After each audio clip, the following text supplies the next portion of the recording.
In this video, we are discussing design of pulmonary parenchyma, part 1.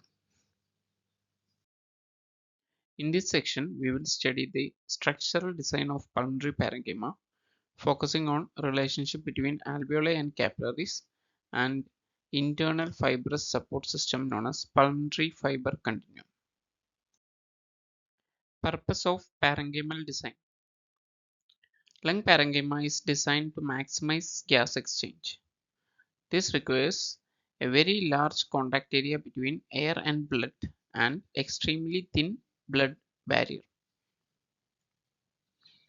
The total surface area is comparable to tennis court and the air-blood barrier is extremely thin.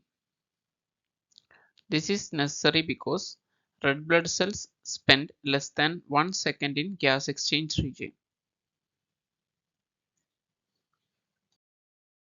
Formation of alveoli in acinus. Alveoli are formed within walls of airway inside the acinus. The gas exchange region begins at transitional bronchioles. Human lung contains about 30,000 acini and roughly 400 million alveoli. Each acinus contains thousands of alveoli connected through several generations of small airways. Arrangement of alveoli. Alveoli are densely arranged along the walls of alveolar ducts. They are separated by thin septa which contains capillary networks. About half of septal space is occupied by blood which is exposed to air from adjacent alveoli, maximizing gas exchange. Structure of air-blood barrier. The air-blood barrier is extremely thin. Capillaries are lined by endothelium and alveoli are lined by epithelium. Over most of surface, these layers are extremely thin. In the thinnest region, the basement membranes of two layers are fused, creating minimal barrier for gas exchange. Capillary network design. The alveolar capillary network forms a dense mesh of very short interconnected segments.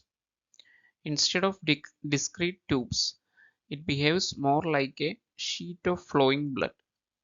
This allows blood to move through multiple pathways and ensures continuous perfusion throughout the acinus. Direction of blood flow in acinus. Pulmonary arteries reach acinus alongside airways, while veins lie in peripheral septa. As a result, blood flows across acinar capillary sheet from center towards periphery before draining into veins.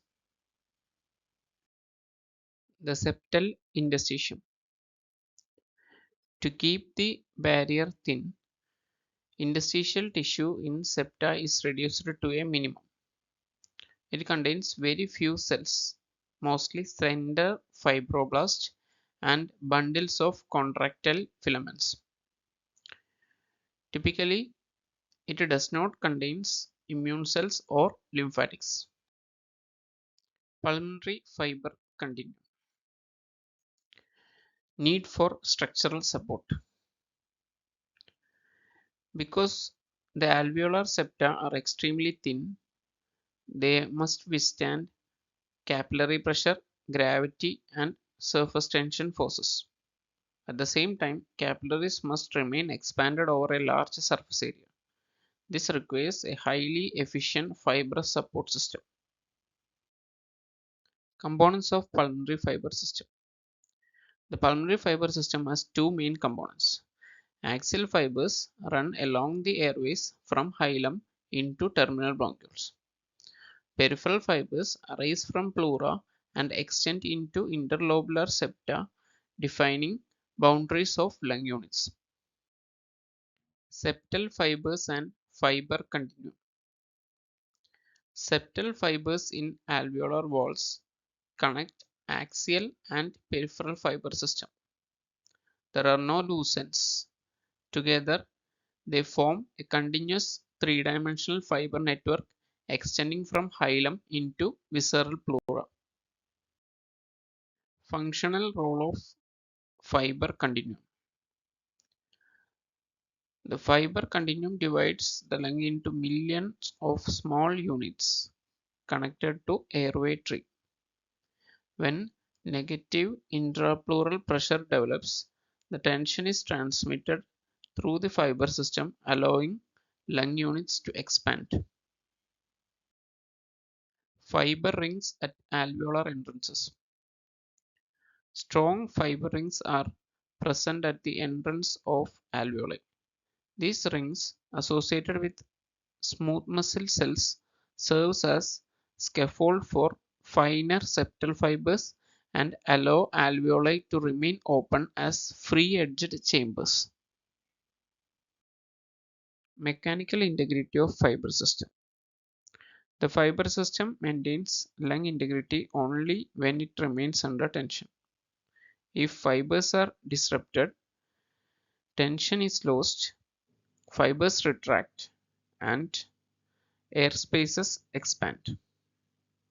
This process explains the development of emphysematous changes. Relationship of fibers to vessels. The fibrous system provides mechanical support to blood vessels. Pulmonary arteries run parallel to airways but are not directly a part of axial fiber system.